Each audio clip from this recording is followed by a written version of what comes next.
So today I'm going to speak about astral projection. This is off the back of my teleportation video, which I did when I spoke to a few friends of mine who said that they do astral projection. And what they were describing wasn't exactly astral projection. So I just want to clear this up and then do a video on it. So just in case people out there having the same kind of challenges. So I'll see you after the intro.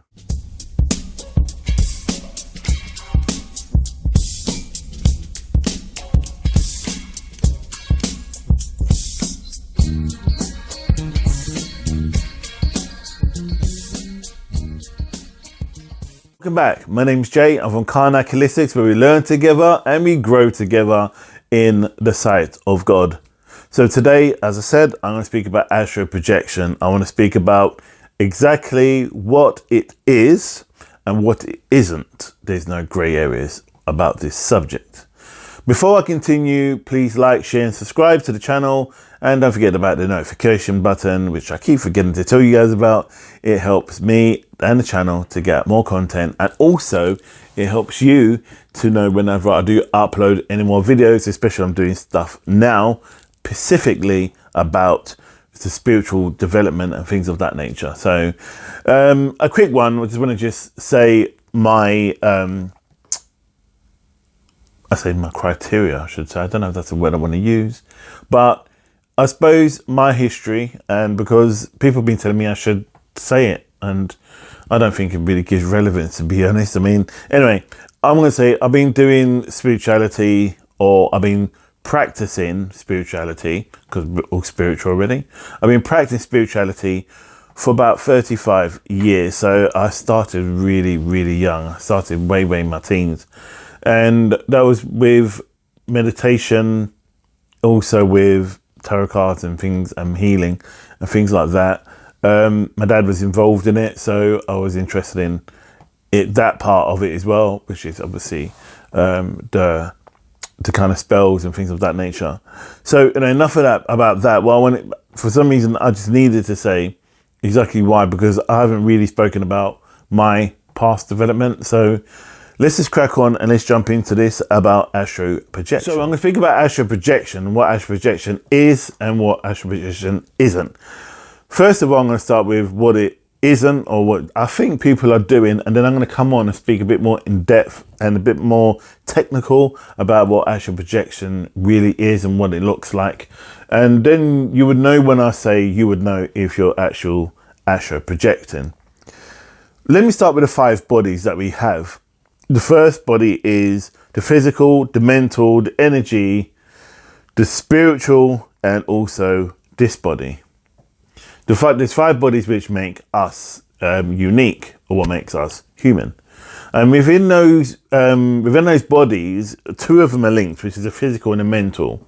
And I think that's what people are using. And I think people are using, in a way, form of lucid dream or hallucinating. So when you go into a deep meditation, for example, or you do meditation and then it says go down a path and you see this and you see that, I think you're hallucinating, which there's nothing wrong with what you're doing, because it's still a part of meditation, but it's not actual astral projection. Yeah, there's a difference. Astral projection is when your spirit body, this energy, leaves your physical and your mental and travels back home. Like when you sleep, when you go to sleep, your body leaves this body and then goes home. So when you are in a deep meditation, or let me say when you're doing a meditation and it's been led by whoever, and they're saying, right, go down this path and this want you to see this and you want you to see that, and then get to this house and then you're going to see whoever, and then you're going to see a table, an item on the table, blah, blah, blah. I've done it. I've done it. The difference is that is to help the mind to be calm and to call in for when you are in that zone, right? The important thing is when you're in that zone, what it is specifically is when you're there is to help your guides to come down to our frequency. Because we run on this frequency, which is very low dense frequency, and it takes a lot for our guides to come down and it does wear them out. So if we can go to meet them at least halfway, that's what the meditation is there for, and why we slow your, I suppose, your body down, or your mind and your spirit, and then we help you to project or visualize somewhere where your guides can meet you. This is what specifically what is going on. It's not astral projection. So when I hear people say to me, oh, I astral projected to Miami, or I astral projected to the south of France, and I saw this and I saw that and this, that, and the other. I'm not saying that they're not doing it. They probably are doing it, but I don't. But when you're doing it, you would know about it. And I keep making reference to it, and I'm kind of holding it back, and I'm not saying much about the actual astral projection. But what's key about when you're lucid dreaming and what you're doing, it's important that you know what you're doing and you're not being fooled by you think you are astral projecting. Because again, we all would go, well, okay, well, I'm traveling here and I'm traveling here, when really we are not going that place. We are visualizing it, and our guides, the only way we will go there if we are visualizing is if our guides come and take us there, you know. And that's why it says in the Bible, when Jacob goes up the ladder, he fell asleep. He astral projected, he went up the ladder, and the angels came and met him and took him up the ladder to see great wonders in heaven, and to also scribe various bits and pieces to do what God wanted him to write. That's the best way I can explain astral projection, is when you're asleep, your body leaves, but the angels come and take you. So, what is astral projection? When you're conscious, when your mind's conscious, your conscious mind is here, and you're going into a state of a form of meditation to do astral projection, you are closer to death than you realize. You are just on the fringes of that veil. The closest people, or the closest energy, or people, I should say, that face that, who kind of can project and so on and go in that, is when they're in labor. When women are in labor, the energy drops, and then they start seeing things, or they predict things. They can feel there's people in the room. I know for one, my mum used to say to me, she used to see, when she had her children, she used to see various angels or things in her room when she was in labor. Of course, she wasn't on drugs back then, by the way, so she wasn't induced with anything. It's a state she goes to. And we all go, when you're going to that state, and one of the triggers they're showing me is when you're doing and when you're doing the right connection, and again, be taught by the right person, and you're doing it right, and you're really focused upon your journey, this body, again, make sure you get protection, because when that spirit body leaves the physical, you could be in danger, massive danger. This is what it really, really infuriates me when I see people, oh yes, I've done this, that, and the other, and they don't do protection. It winds me up. And I've been in places and I've seen them do it, and I've gone to them, but what about protection? What do you mean by protection? This room is really protected. Well, no, you need to protect the circle. You need to protect at that moment, whether it's through a prayer, whether it's through a chant, whether it's through visualization, putting a shield around or light. You need to protect that place, or you need to bring somebody in to protect you. You can't just take these people and take them off to somewhere, because it's putting them at risk hugely. And also you can get attachments. So I know some people that have come to me for clearance, to clear a dark energy, who have gone away for meditation weekends and have come back in a worse state than when they went away. And I've gone, and I've gone straight away. They've gone, oh, I've got an attachment. I go, do you know? And I go, so I'm working with them, and I'm digging into their aura, and I'm looking at their aura and the chakras, and I'm going, you went on a meditation weekend? Yeah. Did they do protection? Well, I think so. Well, no. don't think so. You should bloody know. You know, you should know. And I'm putting this out there to anyone who's watching this. Make sure that when you go into the meditation or any lucid dreamings, make sure you protect yourself, right? Key.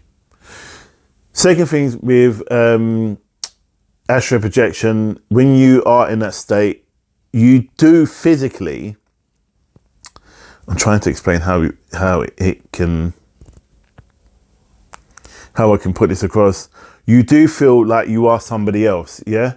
When you are over wherever obviously you travel to, you would feel like you are another person. Well, that's the true you, obviously.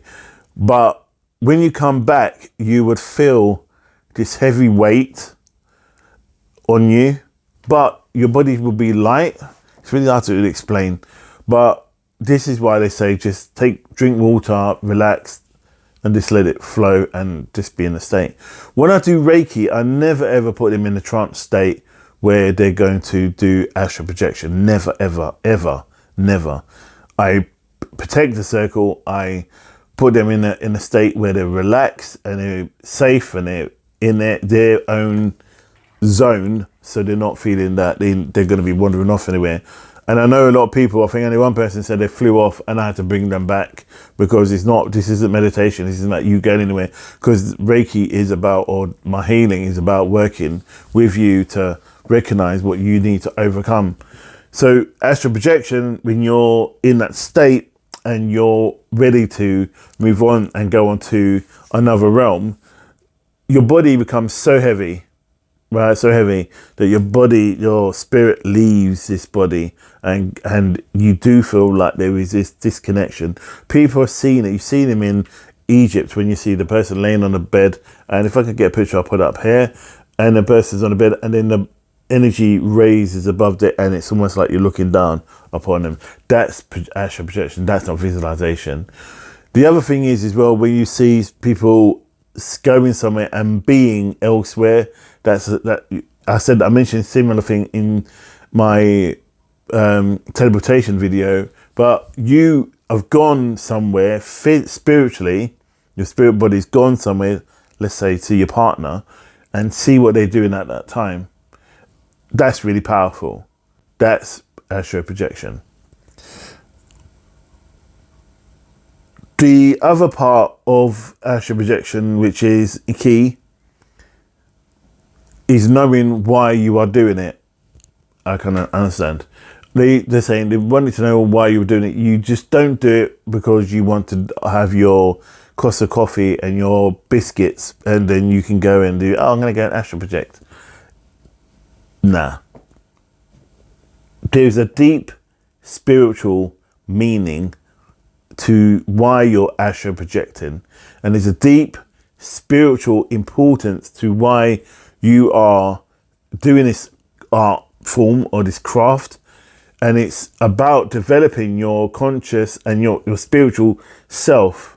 It's not about just doing it on a Friday afternoon or Friday night or at lunchtime or whatever. You know, this is about really learning your craft. This is, again, because you're putting yourself at risk. You're putting yourself at risk. I know you probably think I'm just talking rubbish, but you are. I just can't emphasize that. Just be careful. Especially when you're doing these meditations and you go away and you don't know these people from Adam, and you are going, oh, it's okay because they've got X, Y, and Z. You don't know what stuff they're bringing in. So be careful. I think that's all we have to say. Don't take astral projection lightly. It is a serious affair. But we're not saying not to do it. You can do it, but do it with the right means and the right purpose. You know, because they're saying that they don't want to have to keep coming to save people and help people be pulled back because they're not being taught properly.